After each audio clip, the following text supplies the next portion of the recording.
Categorias da revelação divina. Tá, vamos abordar um assunto bem legal agora, sobre revelação geral e a revelação. Qual é a outra revelação? Conta a revelação aí pra gente. Conta.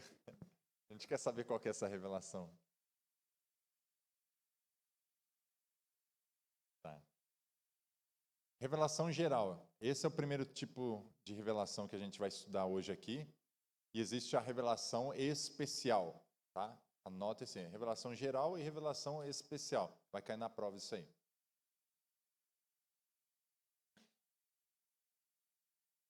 A revelação geral, ela refere-se ao conhecimento de Deus disponível a todos os seres humanos em todos os lugares.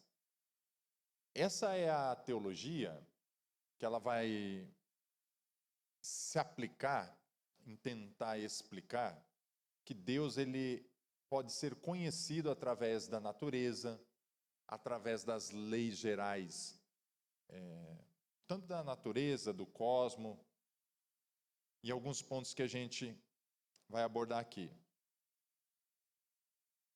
Há um entendimento que na história da humanidade, Deus se revela através da sua direção providencial. Por exemplo, quando a gente olha lá para Daniel 2:21, a questão de estabelecer um rei, de tirar um rei, isso entende-se para algumas pessoas como uma revelação geral, que é uma atuação de Deus. Coisas que Deus interfere, coisas que Deus permite acontecer, então uma forma geral. O Credo dos Apóstolos também, ele vai enfatizar que os atos da criação, encarnação, crucificação, ressurreição, ascensão e a segunda vinda de Cristo e do juízo final, tudo isso são formas de revelação geral.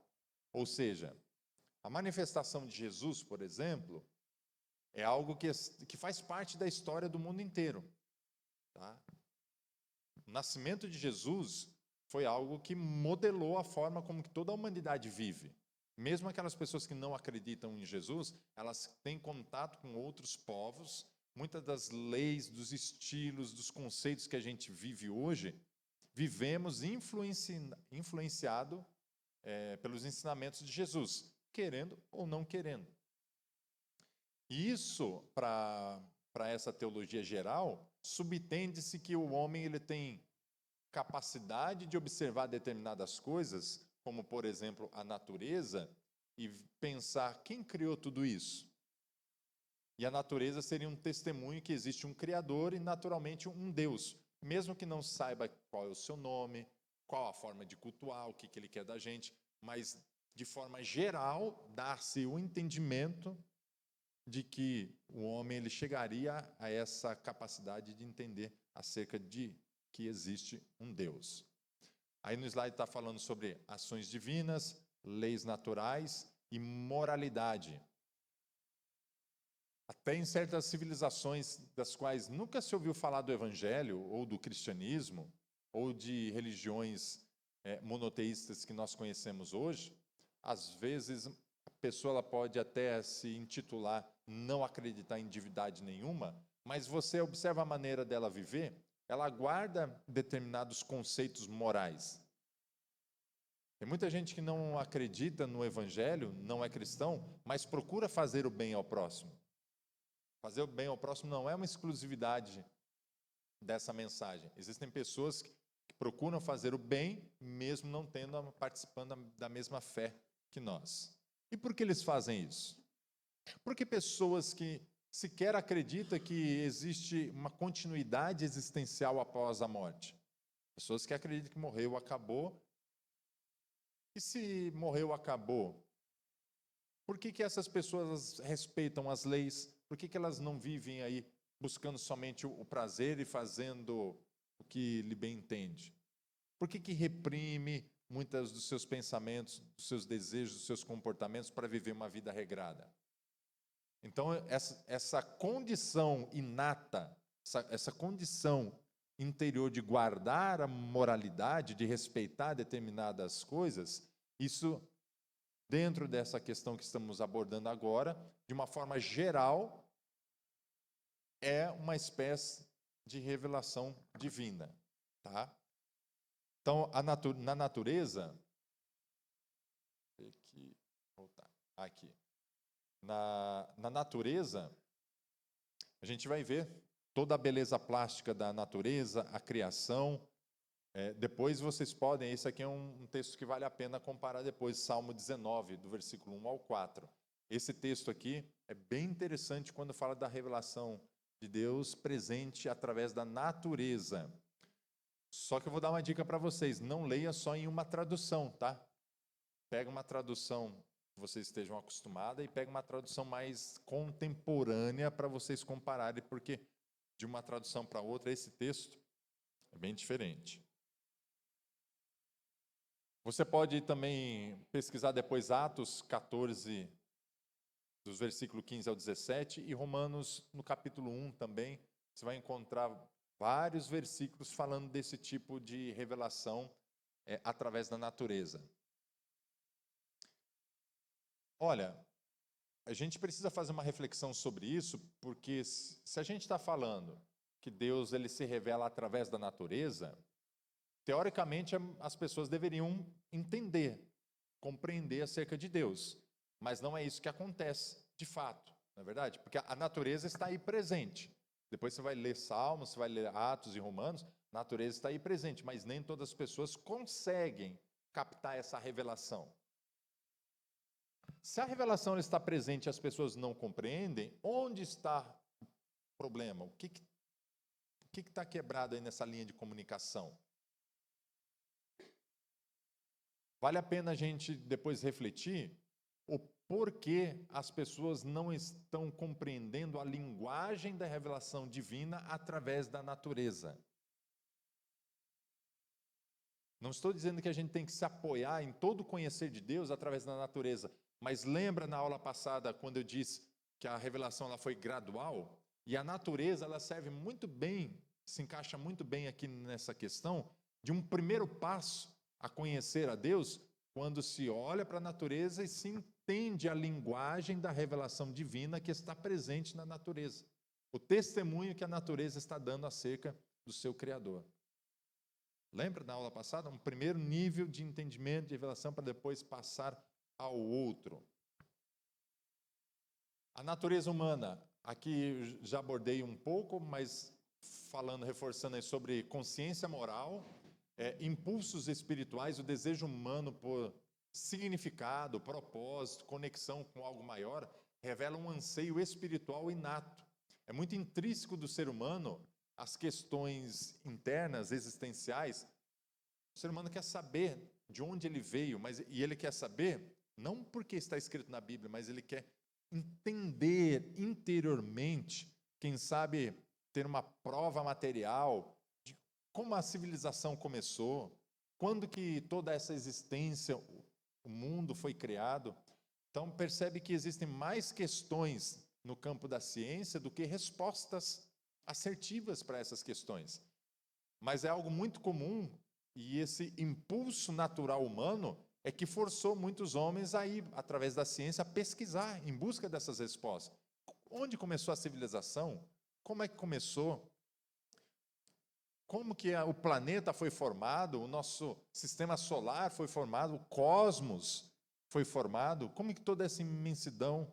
Aí a gente para pensar assim, fala que o universo é infinito, que ele está se expandindo, o universo está em expansão, e aí a gente começa a ver alguns estudos que falam da natureza, de buraco negro, de estrelas, de formação, de morte de estrelas, e aí fala da matéria, que até a luz passa por um lado e do outro lado sai uma matéria que ninguém sabe explicar o que é, espaço-tempo. Começa algo tão complexo, mas tudo isso é impulsionado por essa natureza humana de buscar significado das coisas. Tá? A capacidade para o amor, a compaixão, a caridade, tudo isso são capacidades relacionadas em várias pessoas, e propriamente elas não precisam ter uma religião para viver em amor, para viver em caridade, para exercer o bem ao próximo. Tá? Então, assim a gente entende que essa é uma forma da revelação geral. Está entendido aqui? Revelação geral, um passo. Agora, o segundo passo é quando a gente entende o tipo de revelação especial. Que aqui Deus ele se revela para a pessoa, ele se revela como pessoal. Ou seja, se é uma pessoa, a gente consegue se comunicar, a gente consegue interagir. Ninguém consegue falar com o mar e o mar responder, né? Se ele responder, sei lá, alguma coisa não está certa. Alguma coisa estragada você comeu ou bebeu. Mas com a pessoa, né? A pessoa... Pode perguntar. Vai. A revelação especial é quando Deus se revela como um ser pessoal e aí a gente consegue interagir com o mesmo. Eu já disse aqui, Deus como Pai, a oração que Jesus ensinou, no qual chama Pai. Deus como pastor, Deus se revela como pastor, guiando, cuidando, protegendo em todos os adjetivos concernentes ao pastor.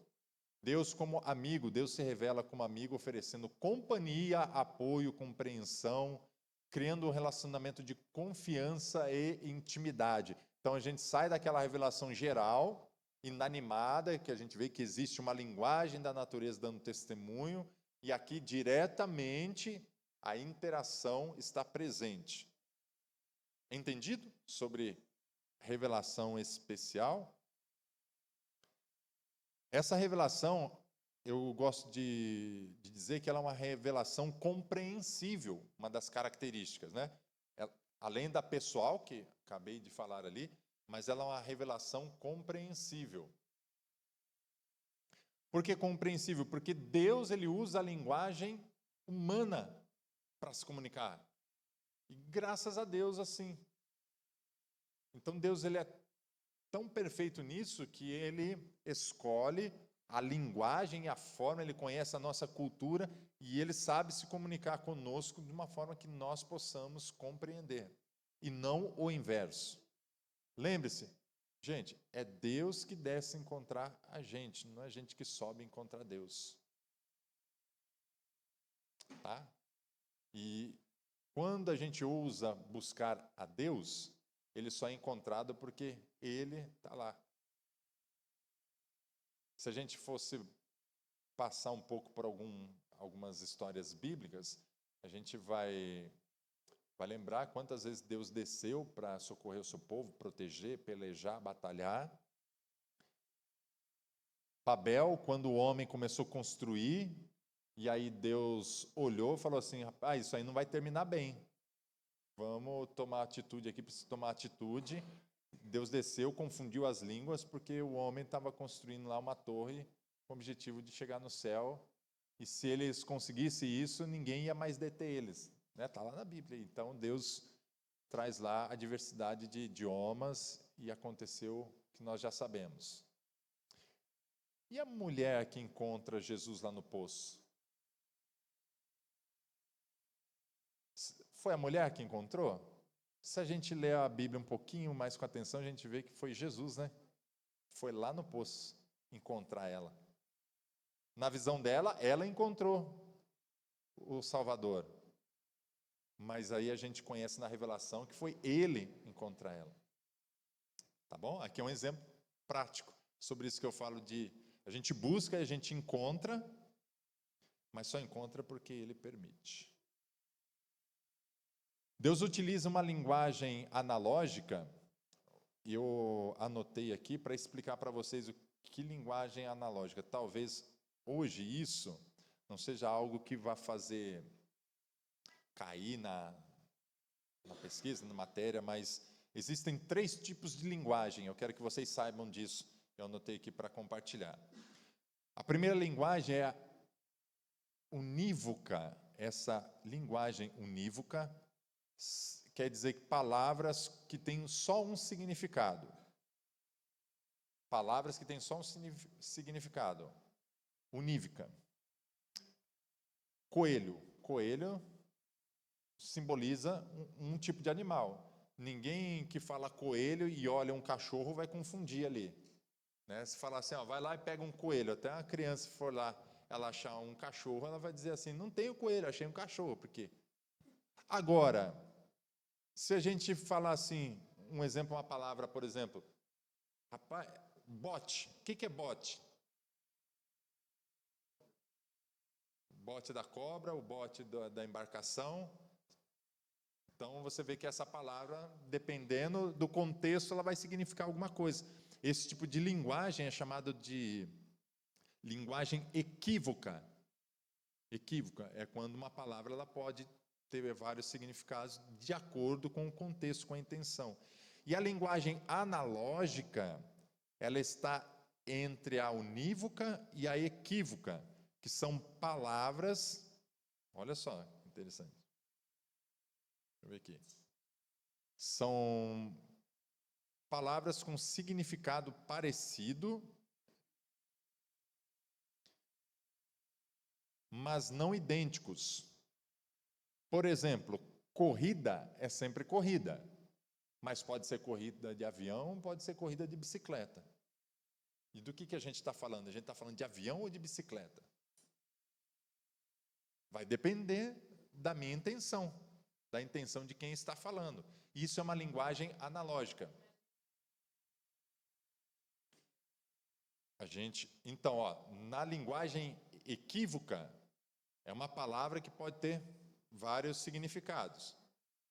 Na analógica, palavra tem a mesma palavra e ela tem significados muito parecidos. Como eu estou dizendo assim, são corridas, mas a corrida pode ser de cavalo ou pode ser de ratinho, mas não deixa de ser corrida. É diferente de bote, que são coisas completamente distintas. O bote do animal, o bote da embarcação, um barquinho, né, que a gente chama de bote também. Manga. Manga pode ser um pedaço da vestimenta, mas pode ser a fruta também. É completamente diferente. Concorda? Isso é uma linguagem equívoca. Agora, a linguagem analógica, elas são parecidas na palavra, a palavra é parecida, mas ela diverge aí no significado. Mas os significados não são como na outra linguagem, no outro exemplo, completamente diferentes, são parecidos também. Tá? Ficou claro isso aqui, esse tipo de linguagem? Só anotei aqui para complementar, mas não precisa se preocupar com isso aí não. O que é importante a gente saber com relação a esse tipo de linguagem? Que essa linguagem aqui que eu vos falo, é a linguagem da revelação, muitas vezes utilizada por Deus para ensinar as verdades. Tá? Muitas vezes, revelações elas são trazidas por uma linguagem analógica. Parecido. É parecido. A gente vai ver muito da revelação de Deus que encontra-se em outras religiões também histórias parecidas. Quando vocês aprofundarem mais em teologia, vocês vão perceber que muitas das crenças, das revelações lá do Antigo Testamento, outros povos também tinham revelações. Vou dar um exemplo. O dilúvio, a história do dilúvio, não é exclusividade da nossa religião. Existem outros povos, existem outras religiões que também falam essa história do dilúvio. Agora, quem aprendeu com quem? Aí a gente precisa pesquisar mais a fundo. Tá? Então, é isso que queria transmitir aqui nessa linguagem. Bom, a gente já falou também que outra característica, que ela é progressiva, não é tudo de uma vez só, é progressivo, o aprendizado de vocês, hoje vocês não vão sair sabendo tudo, é progressivo, é por isso que precisa perseverar, precisa ler, como eu falo, tem que sentar a bunda na cadeira, colocar o olho no livro, a cara no livro e ler, e não entender, e ler de novo, e não entender, e ler de novo.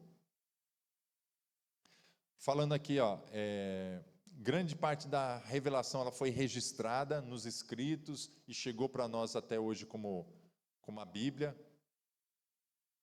E a Bíblia ela chega até a gente, irmãos, como, posso dizer assim, é um milagre de Deus, porque Deus guarda mesmo a questão da Bíblia. Tantas e tantas pessoas já se levantaram para acabar com a Bíblia, para destruir a Bíblia, para impedir que a Bíblia chegasse até os nossos dias, e assim, de uma forma tão graciosa, tão especial, ao decorrer do tempo, da história, a Bíblia chegou aqui preservada para a gente. Em comparação com outros escritos antigos, a gente vai ver assim que a Bíblia, o Novo Testamento, compara-se às cópias mais antigas, diversas cópias, ela tem 99,5% de assertividade nas comparações, assim, então praticamente não tem conflitos, não tem assim cópias, está dizendo uma coisa e ali está dizendo outra coisa, que aí entra em conflito os assuntos, tá? E para encerrar aqui a nossa aula hoje, transmitida através da Bíblia, através do estudo, compartilhamento e ensino, obediência e aplicação. Cadê o último slide? Acho que esse é o último slide. Para encerrar, é esse mesmo, a forma transmitida. A revelação geral, ela está disponível a todos através da criação e da consciência, enquanto a revelação especial é mais direta, pessoal, específica, e vai culminar nas Escrituras Sagradas e em Jesus Cristo. Tá bom? Esse aqui é o resumo com relação à revelação geral e à revelação especial.